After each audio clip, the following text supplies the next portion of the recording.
check out our streaming schedule for this week.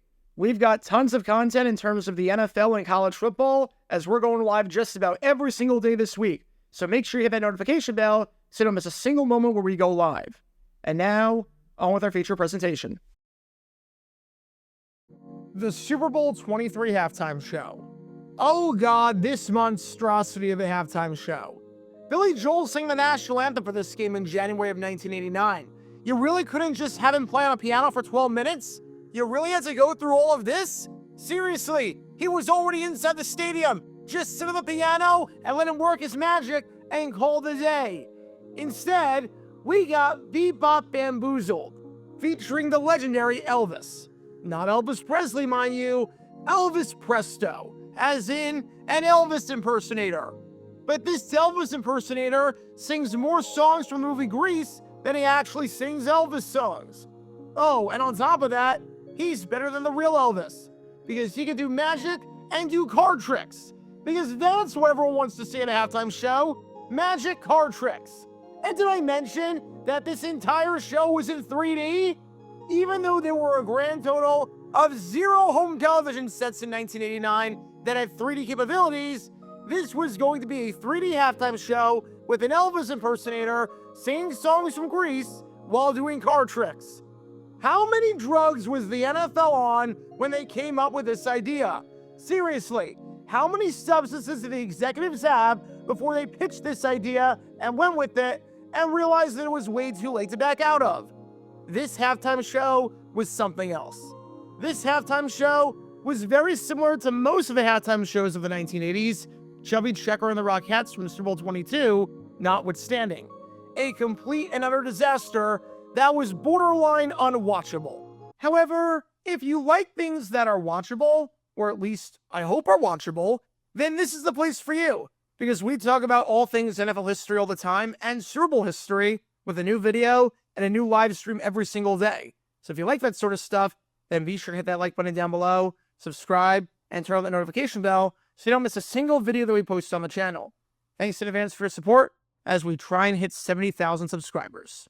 Having said that, say what you will about this halftime show, but it was memorable. It wasn't good, but it was 100% memorable. If you ask a random person to name me one halftime show from the 1980s, I'm willing to bet that this is the one that most people will say. The one where an Elvis impersonator did magic tricks in 3D. And when it comes to a spectacle like the Super Bowl, on the entertainment side, whether it's with the halftime shows or the commercials, you've got to be memorable. Because as memorable as the Super Bowl XXIII halftime show was, I can't exactly say the same for the ad we're going to talk about here. Because at Super Bowl XXIII, there was an ad so boring, so bland, and so forgettable that it might actually cross into the so bad it's good territory just for how little effort it put in. A part of me genuinely admires how awful this ad is, and we're going to break it down today. Because at Super Bowl XXIII, AT&T ran an advertisement that did not work in the slightest bit. And this is the story behind what might just be the most boring and forgettable advertisement in Super Bowl history. Before I talk about the actual ad in question, we need some context to understand the state of the world back in 1989, mainly when it came to the telephone. Today, long-distance calling isn't really a thing. If you live in Chicago, whether you call someone a block away from you or call someone all the way in Los Angeles, it's not going to make a difference. If you live in the United States and you want to make a call to someone in the United States, it is going to be free. God knows that I'd be screwed otherwise if it wasn't. But back in 1989, this was not the case. Long-distance calls used to cost money, and you would have to pay a fair amount of money every 5 or 10 minutes to make one of these calls. Not ideal by any means. Having said that, the beauty of America and the lack of monopolies is that this creates competition. And competition, more often than not, drives prices down. And in 1989, there was a huge surge amongst the 3 major long-distance companies to try and win consumers and get them to switch to their company. They did this by trying to keep the costs down.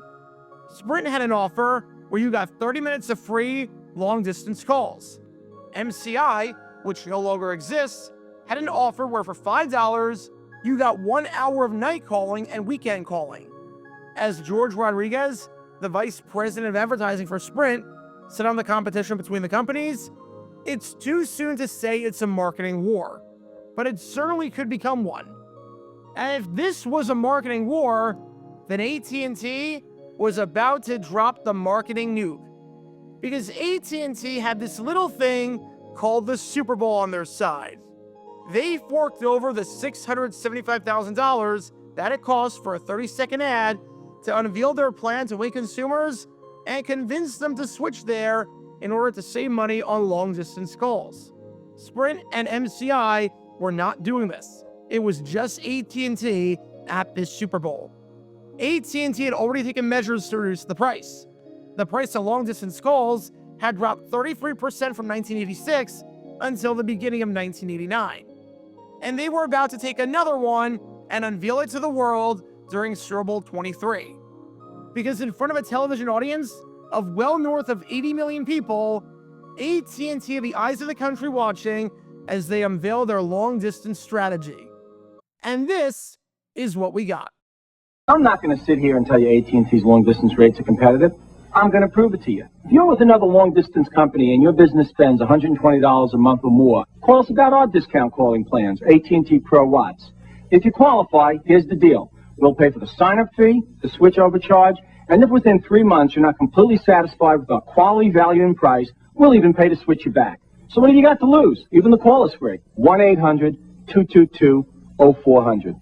Call us. We're here. That was it? That was the ad?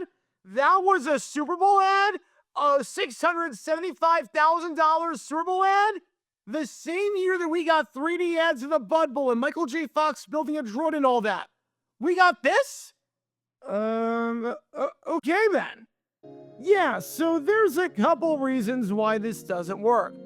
And I'm not even going to touch on the boringness and the dryness of the ad just yet, or the fact that this doesn't feel like an ad made for the biggest stage in television. Number one, there are way too many qualifiers here. You not only need to be a business owner, but your business needs to be spending over $120 a month on long-distance calling. Congratulations! You just eliminated the vast majority of the audience that watches the game. If you're explicitly saying, hey, we only care about you business owners spending all this money, then surely there's a better way to do it than this. And it'd be different if it was just targeting business owners. But when you add that $120 a month qualifier, how many CEOs, probably a few beers in, are going to know off the top of their head exactly how much money they spend per month on long-distance calls? It's like saying in a Super Bowl advertisement, if you move to the United States from Fiji and you have paid anywhere between $4,000 and $7,000 in student loans over the last 5 years, this applies to you. Not only are you putting in a super specific qualifier, but you're throwing in another qualifier on top of that where no one is going to know off the top of their head whether they're a part of that group.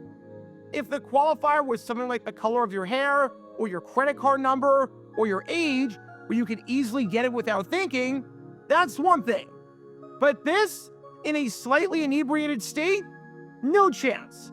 And by the time they can access the records to see if it applies to them, they've already forgotten about the ad, because it's so boring. And that's a problem when the key, or one of the keys, to a good Super Bowl ad is that it's applicable to everyone, or almost everyone. Now, obviously, the product might not be applicable to everyone, but the story can be. Just because I don't drink beer doesn't mean I can't appreciate a good Budweiser ad. Just because I don't invest in cryptocurrency doesn't mean I didn't enjoy the Coinbase QR code ad, which you can learn more about by clicking the card in the upper right corner. The story can be as complex as someone growing old, or as simple as a QR code trying to hit the corner of the screen.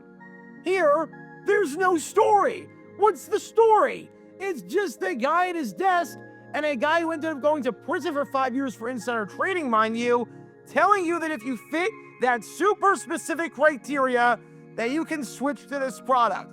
There's nothing that draws you in. Your fight or flight response immediately kicks in the moment you see a guy in a suit at his desk talking about numbers. Your mind is already saying, well, this guy is trying to sell me something. This seems too professional. And with no music or accompaniment whatsoever, and with that qualifier in the first 5 seconds, the final 25 seconds of this ad are just a slog to get through if it doesn't apply to you. You're not appealing to me. You're not telling me a story. You're not going after me. Why should I care? And even if this did apply to you, Joe Naccio is talking way too fast here for you to understand a single word that he's saying. The offer is never shown on the screen. There's nothing visually interesting to look at here. So it's purely an audio-only ad. So if you're at a place where there's people talking, or the volume is up because it's a bar, you're straight out of luck. The qualifier is so long, and the offer is so long, that if you miss a single word because it's not on the screen, you're straight out of luck. This ad requires your undivided attention to see if you qualify, what exactly you need to do, and what the conditions are once you make the switch. When all those elements are taken into account, even though nearly 82 million people watched the Super Bowl, the amount of people interested in this ad was probably in the single digits. Because of all these problems, of which there are many, they could be forgiven somewhat if the ad wasn't so boring and lazy. It's just one take and a black background. If you have a camera and something like Microsoft PowerPoint or Google Slides or Canva, you can make this exact same ad today in 5 minutes. In fact, I'm gonna prove it to you. I'm literally going to make the exact same advertisement to show you how lazy this is and how big of a waste of $675,000 this was. And just to show you how easy this is, let's go over to Canva. I'm gonna create a black backdrop. We're gonna go like this. We're gonna make it take up the entirety of the screen. We're gonna switch it to black. It's Times New Roman font because it's the laziest font possible. We're gonna go over to Times New Roman and we're gonna do an offer you can't refuse. Second line is from AT&T with the period. We're gonna take this, make it big, and switch the font to white. And there it is. All right, there's the first slide of that. Now, because we're incredibly lazy, I'm going to do the same exact thing for the second slide. Call 1-800-222-0400. Offer expires March 15, 1989. There we go. Now I'm just going to grab the AT&T logo, put it over here. They switched the font for some reason for this final slide. They're going very creative on that one. We're going to go Arial, the right choice with the period at the end. We're going to make it bigger. And we're going to move it like that. And then we do that again by putting the phone number at the bottom. 1-800-222-0400. And there you go. I just created a Super Bowl ad in 5 minutes. It did not cost me $1.7 million to make when you adjust it for inflation. I'm not going to sit here and tell you AT&T's long-distance rates are competitive. I'm going to prove it to you. If you're with another long-distance company and your business spends $120 a month or more, call us about our discount calling plans. AT&T Pro WATS. If you qualify, here's the deal. We'll pay for the sign-up fee, the switchover charge, and if within 3 months you're not completely satisfied with our quality, value, and price, we'll even pay to switch you back. So what do you got to lose? Even the call is free. 1-800-222-0400. Call us. We're here. There you go. I just saved you, in terms of inflation, over $1.7 million. So you've got an ad that was hastily put together and was extremely lazy, featuring a narrator that talked way too fast, with no visual aids whatsoever. You've got an extremely specific offer that only applies to a handful of people. And then, of the people it applies to, there's a second criteria that the person has to think about to see if it actually applies to them. And I don't think it's going to come as a surprise to anyone when I say that this ad got panned. Of the 49 national ads that aired during the Super Bowl, this one ranked dead last, placing at a 4.35 out of 10 on the USA Today ad meter. For some perspective, only 4 of the 49 ads even scored below a 5. The second lowest ad, a Volkswagen ad, scored a 473. This meant that this AT&T ad scored nearly half a point worse than the next worst ad. It was in a tier of its own in terms of suckiness. It was the suckiest of the suck. It didn't score well with viewers, with one researcher echoing the thoughts of just about everyone by saying, "I thought it was kind of boring." It didn't score well with businesses, as the stock price actually tumbled the day after the Super Bowl for AT&T. It was a complete loser and a complete dud of an advertisement. And for some perspective about just how bad and just how forgettable this ad was uploaded in its entirety to YouTube on February 13th, 2014. You know how many views it has over the 11 years that this video has been available? 100! 100 views in 11 years. And I was one of them doing it for research purposes. I don't know what the other 99 were for. That is less than 1 view per month. That's about 9 views per year. Not that I'm view shaming by any means, but when you have a game in front of 82 million people and you are an advertisement during that game, and I know it's 35 years ago, but it averages 9 viewers a year, that's how little impression that advertisement made. And it's not like old ads don't get views on YouTube. The Bud Bowl aired that same Super Bowl. That's got about 300,000 views on YouTube. At least one of the uploads does of every single sequence during that Bud Bowl 1 game. You saw Apple's 1984 ad that aired a few years before at Super Bowl XVIII. And look how many views that's got. The 2 re-uploads of that one combined, the top 2 at least, have over 7 million views. This one, 100 views in 11 years since its upload. I don't even know what to say. That's how much this ad sucked. As much as I rag on AT&T and how bad this ad is, a part of me is also in awe of just how lazy it was. It wasn't even lazy in the creative way like you could argue the Life Miners ad at Super Bowl 34 was, which you can learn more about by clicking the card in the upper right corner. In a Super Bowl full of wacky ads and celebrity cameos and cool graphics and whatnot, AT&T missed the memo and was like the person who showed up to a Halloween costume party without wearing a costume. If ever there was an advertisement that felt as though it was thrown together in 30 seconds, this was that ad. Heck, I pretty much threw it together in 30 seconds.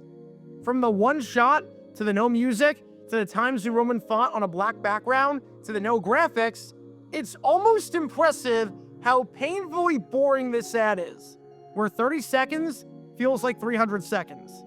Either way, the ad might go down as the most boring ad in Super Bowl history. Maybe a few more long-distance calls with an advertising agency would have gone a long way. Be sure to like and subscribe if you have not done so already, as it helps the channel out a lot, and check out my other channels, JG8 for the history of college football, JG7 for the history of baseball, and JG9 News, where we talk about all things happening in the NFL.